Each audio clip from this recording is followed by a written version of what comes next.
Assalamualaikum warahmatullahi wabarakatuh. Di sini saya akan menjelaskan jawaban saya mengenai UTS pengantar operasional minyak dan gas.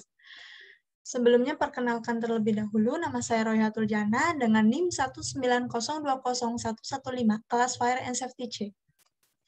Yang pertama ada tiga kegiatan macam industri migas. Yang pertama ada kegiatan upstream atau biasa disebut kegiatan hulu. Kegiatannya meliputi eksplorasi produksi. Eksplorasi itu apa sih? Eksplorasi itu mencari minyak. Kegiatannya meliputi kegiatan eksplorasi yaitu cara pengeborannya, reservoirnya, dan transportasi. Kegiatannya dengan cara kegiatan eksplorasi mencari minyak dan dengan kegiatan ekstraksi. Kegiatan eksplorasi mencari sumber dengan teknik yang sudah ditentukan, biasanya teknik geodasi, teknik geofisika, teknik geologi, dan biasanya setelah itu kegiatan ekstraksi, adanya kegiatan pengeluaran minyak dan gas yang bersumber dari bumi menuju permukaannya. Yang kedua ada kegiatan downstream atau kegiatan proses dan pemasaran. Kegiatan downstream biasanya disebut kegiatan hilir. Kegiatan downstream yaitu kegiatan mengolah bahan mentah menjadi minyak dan gas bumi yang menjadi bahan jadi.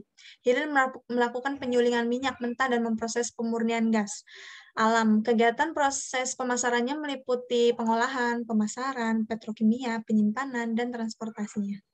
Yang ketiga ada kegiatan penunjang. Kegiatannya meliputi kegiatan teknis maupun non-teknis. Kegiatan penunjang ini berperan sangat penting untuk menjaga efektivitas eksplorasi dan menjaga untuk eksploitasi. Eksploitasi itu apa sih? Kegiatan untuk mengangkat migas dari dalam perut bumi. Kegiatan teknisnya meliputi mesin, kelistrikan, terus telekomunikasi, dan keselamatan kerja. Kegiatan non-teknisnya yaitu meliputi keuangan, diklat, hukum, dan personaliannya, termasuk keamanan dan kesehatan. Yang kedua adalah 3 ciri perusahaan industri migas, yaitu high-tech. High-tech itu padat teknologi, high capital. High capital itu padat modal. Dan yang ketiga itu high risk. High risk itu padat risiko. Dari ketiga ciri ini, kadang membuat banyak perusahaan yang tadinya ingin berinvestasi dengan perusahaan industri migas, tetapi malah mempertimbangkan kembali dan harus berhati-hati. Karena banyak perusahaan berpendapat bahwa kalau kita salah perhitungan, maka kerugian yang akan kita dapat juga akan bernilai jutaan, bahkan miliaran dolar. Jawaban yang ketiga, yaitu dua kelompok reservoir menurut ahli geologi. Yang pertama, understated reservoir adalah reservoir yang mempunyai tekanan reservoir awal lebih besar dari tekanan saturasi atau bubble point. Atau biar gampang, PR lebih besar daripada PV. Kondisi ini hanya ada satu fasa, yaitu fasa minyak. Sedangkan gas terlarut dalam minyak sehingga tidak dapat terjadi fasa gas bebas dan gas cap. Yang kedua ada saturasi reservoir, adalah reservoir yang mempunyai tekanan reservoir awal lebih kecil dari tekanan saturasi atau bubble point, atau biasa disebut agar mudah PR lebih kecil daripada PV. Kondisi ini dua fasa ya, yaitu fasa minyak dan fasa gas. Yang empat adalah tujuan survei geofisika dalam tahap eksplorasi minyak migas. Tujuannya itu untuk membuat jebakan berupa membuat model bawah permukaan bumi untuk memetakan kondisi lapisan bebatuan di bawah permukaan bumi. Tujuannya ini untuk mencari jebakan dan memastikan ada nggak sih di bawah tanah itu ada migas atau enggak. Gambaran lapisannya diukur mengenai gelombang pantulan getaran dalam tanah pada kedalaman tertentunya. Ini menggunakan alat pendeteksinya, alatnya di sini. Jika memang ada, maka prosesnya akan seperti gambar yang satunya, yaitu memulai dengan recording truk dan dimuat menggunakan energy source. Lalu yang kelima, ada jenis-jenis survei geofisika. Yang pertama, survei geolostrik, merupakan metode geofisika yang mengukur sifat-sifat kelistrikan batuan. Survei ini menggunakan dua pengukuran pemetaan atau mapping dan pengukuran kedalaman atau sounding. Mapping itu bertujuan untuk mempelajari variasi sifat kelistrikan secara vertikal dan lateral, biasanya digunakan multi-channel. Sedangkan standing mempelajari variasi sifat kelistrikan secara vertikal dengan kabel manual. Yang diukur biasanya air tanah, kondisi geologi, atau objek lain yang bersifat resistif. Yang kedua ada survei georadar atau ground penetrating radar atau GPR, merupakan metode geofisika yang mengukur konduktivitas objek dengan memanfaatkan pancaran gelombang elektromagnetik. Pengukurannya mengikuti lintasan survei yang telah ditentukan yang membuat suatu lintasan lurus yang memotong dan mengikuti objek yang akan diukur. Yang ketiga ada survei seismik, merupakan metode geofisika eksplorasi yang menggunakan prinsip-prinsip seismologi untuk memperkirakan sifat-sifat bawah bumi, permukaan dari cerminan gelombang seismik. Metode ini membutuhkan sumber, yaitu biasanya dinamit dan ledakan topek atau senapan angin. Yang keempat ada survei gravitimeters, merupakan survei graviti merupakan pengukuran variasi medan gravitasi bumi yang disebabkan oleh perbedaan densitas batuan bawah permukaan. Gravimeter adalah alat yang digunakannya. Terus gradiennya yaitu gradien potensialnya yaitu gaya. Lalu yang kelima ada survei MT, merupakan salah satu metode geofisika yang memanfaatkan gelombang elektromagnetik. Metode ini mengukur respon bumi dalam besaran medan listrik dan medan magnet terhadap medan elektromagnetik alam.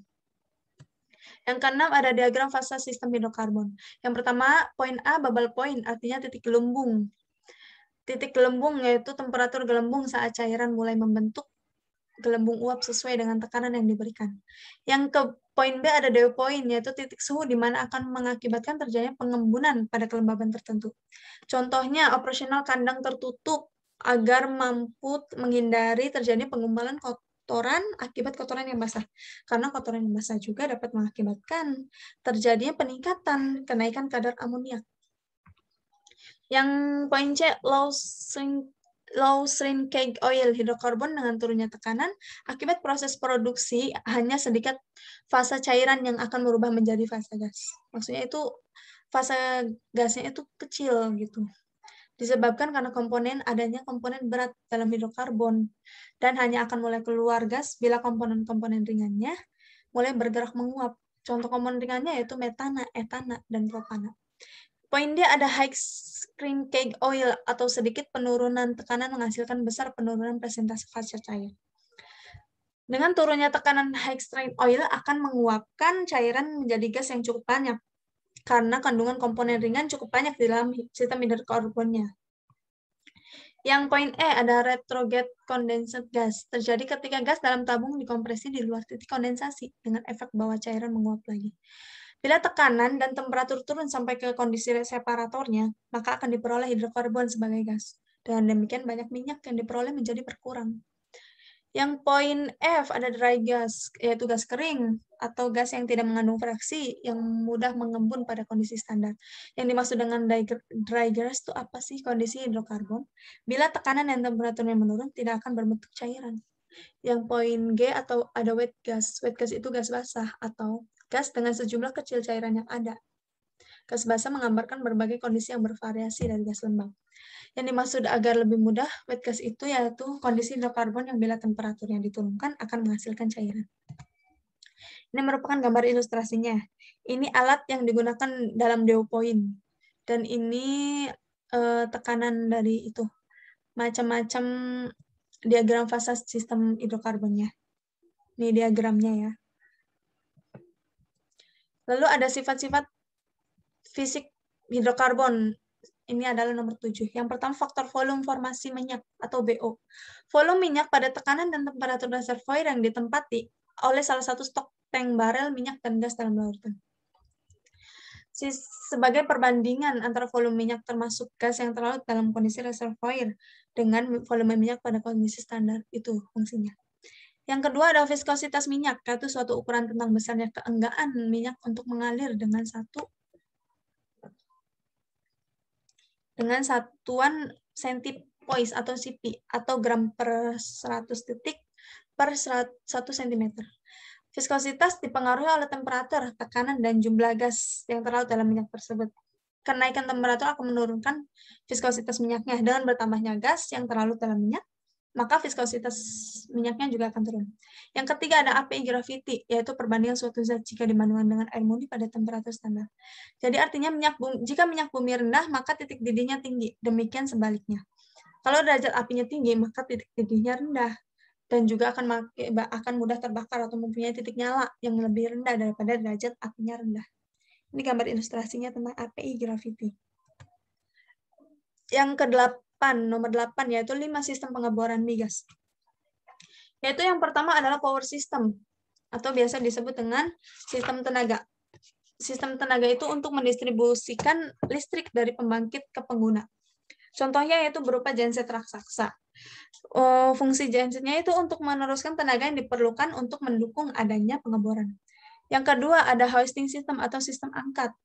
Sistem angkat yaitu untuk memberikan pengangkatan atau penurunan rangkaian pipa bor dan alat lainnya. Itu agar lebih mudah diingat. Contohnya yaitu katrol. Rotating system atau sistem putar. Sistem putar yaitu memberikan putaran pada rangkaian pipa bor dan juga memberikan beratan pada pahat dalam pengeboran suatu formasi. Atau memberikan putaran pada pipa atau mata bor. Contohnya yaitu top drive, dinamo, atau rotasi putar. Circulation system atau sistem sirkulasi, yaitu untuk membantu sistem pemutar di dalam mengebor sumur. Cara kerja sistem sirkulasi yaitu menggerakkan lumpur untuk naik ke permukaan kemudian disaring. Yang terakhir ada BOP system atau blowout preventer, yaitu untuk mencegah semburan liar atau alat untuk menutup sumur. Tingginya sekitar 6 atau 7 meter. Apabila penyemburan, cara kerjanya yaitu apabila penyemburan sudah terjadi, maka blowout preventer ini harus segera dilakukan, yaitu penutupan sumurnya harus segera dilakukan. Blowout terjadi karena masuknya aliran fluid deformasi yang tak terkendalikan ke permukaan. Ini adalah 5 proses pengeboran. Ini merupakan hoisting system dari atas sampai bawah. Power system ini di sini merupakan gensetnya. Blow preventer system ada 2. Di bawah hoisting system dan di sebelahnya. Rotating system itu biasanya berada di bawah katrol hoisting systemnya. Lalu ada sirkulasi sistemnya. Ada 3. Terima kasih. Sekian pemaparan jawaban UTS saya.